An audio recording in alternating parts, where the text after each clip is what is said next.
Hello everyone, मैं नीरज शर्मा आप सभी का क्लासनर में बहुत बहुत स्वागत करता हूं। आई होप आप सभी लोग अपने लाइफ में बहुत अच्छा कर रहे होंगे और आगे बढ़ने की हमेशा कोशिश करते रहे होंगे। तो चलिए आज देखते हैं हम लोग जो वैकेंसी आया हुआ है, ये वैकेंसी आया है कुटुंब न्यायालय दुर्ग में। तो ये वैकेंसी क्या है, इसमें क्या पोस्ट है, क्या क्या इसमें डिटेल्स दिए गए, इसको जानने से पहले अगर अभी तक आपने इस चैनल को सब्सक्राइब नहीं किया है तो इस चैनल को सब्सक्राइब कर लीजिए, ताकि जब भी हम ऐसे वीडियोस लेकर आए तो आपको उसका नोटिफिकेशन साथ ही साथ मिलता रहे। तो चलिए शुरू करते हैं, इसमें कौन सी वैकेंसीज हैं। तो ये जो वैकेंसीज है कुटुंब न्यायालय दुर्ग में है, और इसमें जो पोस्ट आए हुए हैं वो 4 टाइप के पोस्ट आए हुए हैं, जो कि आपको स्क्रीन पे दिखाई दे रहा होगा। पहला है सहायक ग्रेड 3, वाहन चालक, आदेशिका वाहक और साथ ही साथ भृत्य। ये यहाँ पर 4 टाइप के यहाँ पे पोस्ट दिए गए हैं। अगर मैं इनके लिए एज लिमिट बात करूँ चारों पोस्ट के लिए, तो आपका मिनिमम 18 ईयर्स होना आपका जरूरी है और मैक्सिमम 30 ईयर्स। लेकिन अगर आप छत्तीसगढ़ के मूल निवासी हैं, इसका मतलब आप यहीं के निवासी हैं छत्तीसगढ़ के, तो आपको ये जो एज लिमिट मिलेगा ये 40 ईयर्स का रहेगा। और साथ ही साथ जो और भी जैसे जो भूतपूर्व सैनिक हुए या फिर दिव्यांग हुए या फिर महिला हुए या फिर विधवा जो होते हैं, उनके लिए इसमें मैक्सिमम एज लिमिट 45 ईयर्स का रखा गया है। तो इस बात का आप ध्यान रखिएगा। अब चलिए देखते हैं कि इन पोस्ट में क्या क्या क्वालिफिकेशन रखा गया है कि आप इस पोस्ट के लिए एलिजिबल है भी या नहीं। तो एक एक करके एक एक पोस्ट को देखते हैं। सबसे पहला है सहायक ग्रेड 3, जो कि आपको स्क्रीन पे दिखाई दे रहा है। इसमें सबसे पहले ही बता दिया गया है कि अगर आपका इसमें सिलेक्शन हो जाता है तो आपको जो सैलरी प्रोवाइड किया जाएगा वो पे मैट्रिक्स लेवल 4 का होगा। इसका मतलब 19,500 से लेकर 62,000 के बीच आपकी जो सैलरी मिलेगी।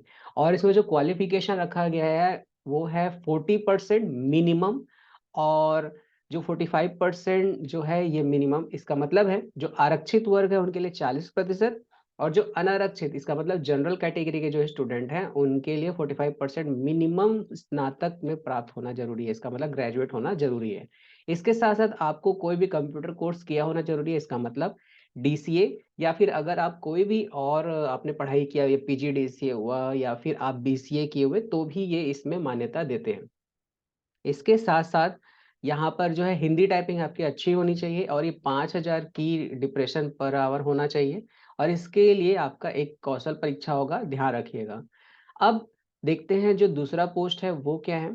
तो दूसरे पोस्ट के लिए जो क्वालिफिकेशन रखा गया है यानी कि वाहन चालक, उसके लिए है आपका 8वीं पास होना जरूरी है। साथ ही साथ इसमें आपको एलएमवी, इसका मतलब है कि जो हल्के वाहन चलाने के आपका पास क्या होना चाहिए, लाइसेंस होना चाहिए। इसके साथ साथ अगर हम देखें तो ये इसमें पे मैट्रिक्स दिया गया है लेवल 4 का। इसका मतलब सेम आपका पे मैट्रिक्स होगा, 19,500 से लेकर 62,000 के बीच आपको सैलरी प्रोवाइड किया जाएगा।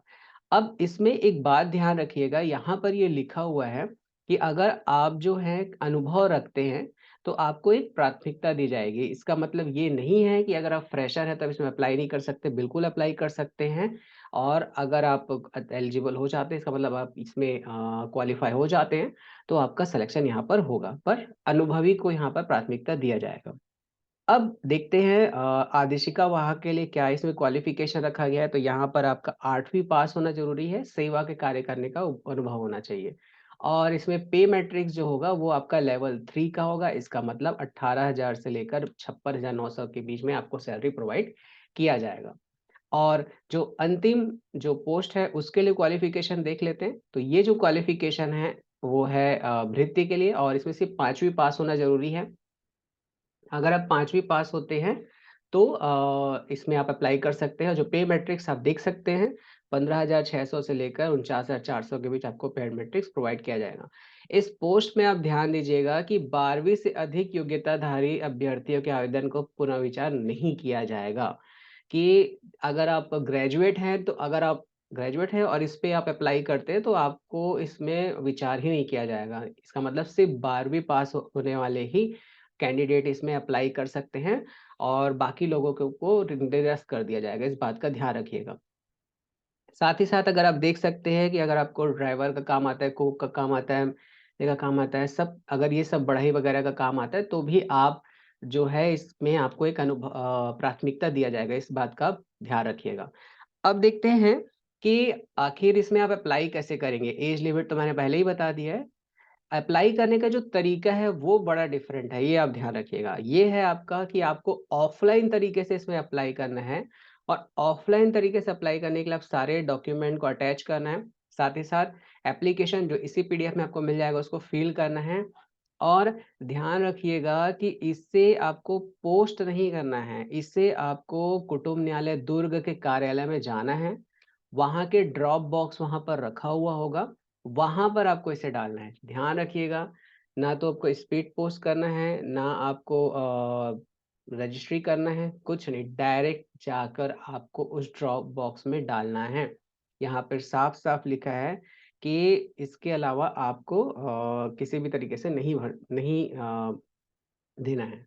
तो इस बात को आप ध्यान रखिएगा और कब तक है इसका लास्ट डेट वो है आपका 31 जुलाई 2023 शाम के 5 बजे तक आप इसमें जमा कर सकते हैं और साथ ही साथ एक और ध्यान रखिएगा, आप संडे को भी जाकर वहाँ पर जमा कर सकते हैं। आप ये मत सोचिएगा कि संडे है तो मैं कैसे जाऊँ? क्योंकि कई कैंडिडेट होंगे जिनका जॉब होगा, तो वो ऐसा ना सोचें कि वो जॉब की वजह से वहाँ पे अप्लाई नहीं कर सकते। आप जॉब कीजिए, संडे के दिन जाकर आप फॉर्म वहाँ पर जमा कर सकते हैं, इस बात का ध्यान रखिएगा। तो ये था इस पूरे अ, जितना भी यहाँ पर दिया गया वैकेंसी उसके बारे में डिटेल्स। आई होप आप सभी लोगों को ये अच्छा लगा होगा। अगर आपको ये जानकारी अच्छी लगी हो तो इसे लाइक कीजिए और शेयर कीजिए और ऐसे ही इन्फॉर्मेटिव वीडियोज़ को पाने के लिए साथ ही साथ हमारे चैनल को फॉलो भी करते रहिए। Thank you.